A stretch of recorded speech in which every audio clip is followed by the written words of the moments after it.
Baldakizu faxak bidaltzen. Ez dakit faxak bidaltzen, baina faxa orain ia ez da erabiltzen, ezta?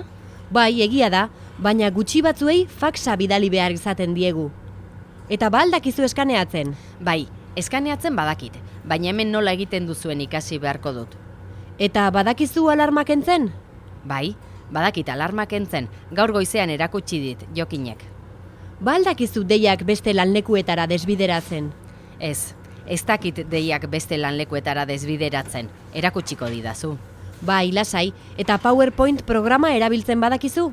Bai, PowerPoint oso ondo dakit erabiltzen. Hori zuk niri erakutsi beharko didazu. Eta baldakizu tartak egiten. Tartak egiten? Ez dakit, baina zertarako behar dut hori. Ba, zure urtebetetzean bulegora ekartzeko? Lasai, ez dakit tartak egiten, baina erosten bai. Oso ondo, poste naiz.